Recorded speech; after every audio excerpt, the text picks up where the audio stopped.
عیسیٰ علیہ السلام نے دیکھا شیطان 5 خچروں پہ سامان لے جا رہا، تو عیسیٰ علیہ السلام نے پوچھا کیا ہے؟ عیسیٰ علیہ السلام سے وہ ہو گیا، ٹاکرا ہو گیا، وہ کہنے لگا اپنا سودا ہے بیچنے جا رہا ہوں۔ تو 5 خچر تھے کہ 4، تو انہوں نے پوچھا اس میں کیا ہے؟ کہ اس میں ظلم ہے، ظلم۔ کہ یہ کون خریدے گا؟ کہ بادشاہ۔ تو میں سوچ رہا تھا کہ اکثر بادشاہ بدماش ہی تھے، بہت کم آئے نیک اللہ سے ڈرنے والے، ورنہ ظالم ہی تھے، ظالم، چاہے مسلمانوں میں تھے چاہے غیر مسلموں تھے، ظالم تھے۔ یا طاقت کا نشہ بھلا دیتا ہے، یہ بھی ہوتا ہے۔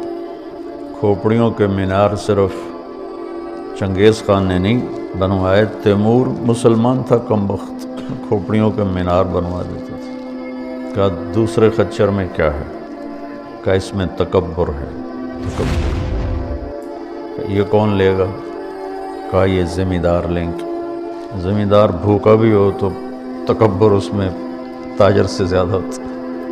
اور کہ تیسرے میں کیا ہے؟ کہ اس میں فراڈ ہے، خیانت، دھوکہ، چکر بازی۔ کہ یہ کون لے گا؟ کہ تاجر۔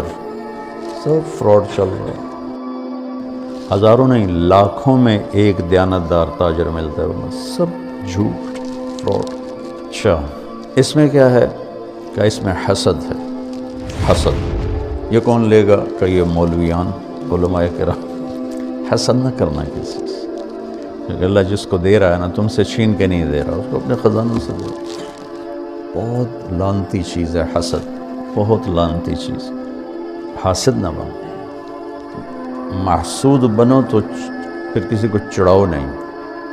یہ بھی ایک شیطانی چال ہے کہ لوگ مجھ سے حسد کرتے ہیں تو میں ان کو مزید چڑھاتا ہوں، پتہ نہیں کب اللہ نعمت کو واپس لے، کوئی ذاتی چیز تو ہے نہیں۔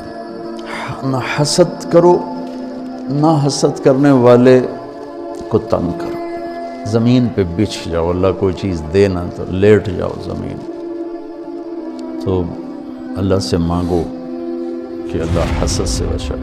علماء کہتے ہیں نا کہ اس زمین پہ پہلا گناہ جو ہوا وہ حسد تھا، کہ قابیل کو حابیل سے حسد ہو گیا اور اس نے اس کو قتل کر دیا۔ تو اس زمین پہ پہلا گناہ شرک نہیں، کفر نہیں، حسد ہے، کہ میں نمایاں نظر آؤں، میرا بھی نام ہو۔ یہ دونوں بہت خطرناک، چاہے دینی نسبت سے ہو چاہے دنیاوی نسبت سے۔ پھر انہوں نے پوچھا اس میں کیا ہے؟ 5ویں میں کہ اس میں مکر ہے، مکر۔ کہ یہ کون لے گا؟ کہ یہ نساء، عورتیں۔ عورت سے مراد نیک عورتیں نہیں، جو غلط عورتیں ہیں، فتنہ و فساد کی آگ کو بھڑکا کے آسمان تک لے جاتی ہیں۔ تو واقعے کے لحاظ سے آپ اس حدیث کو دیکھیں گے کہ بالکل منطبق ہوتی ہے ان تمام طبقات پر۔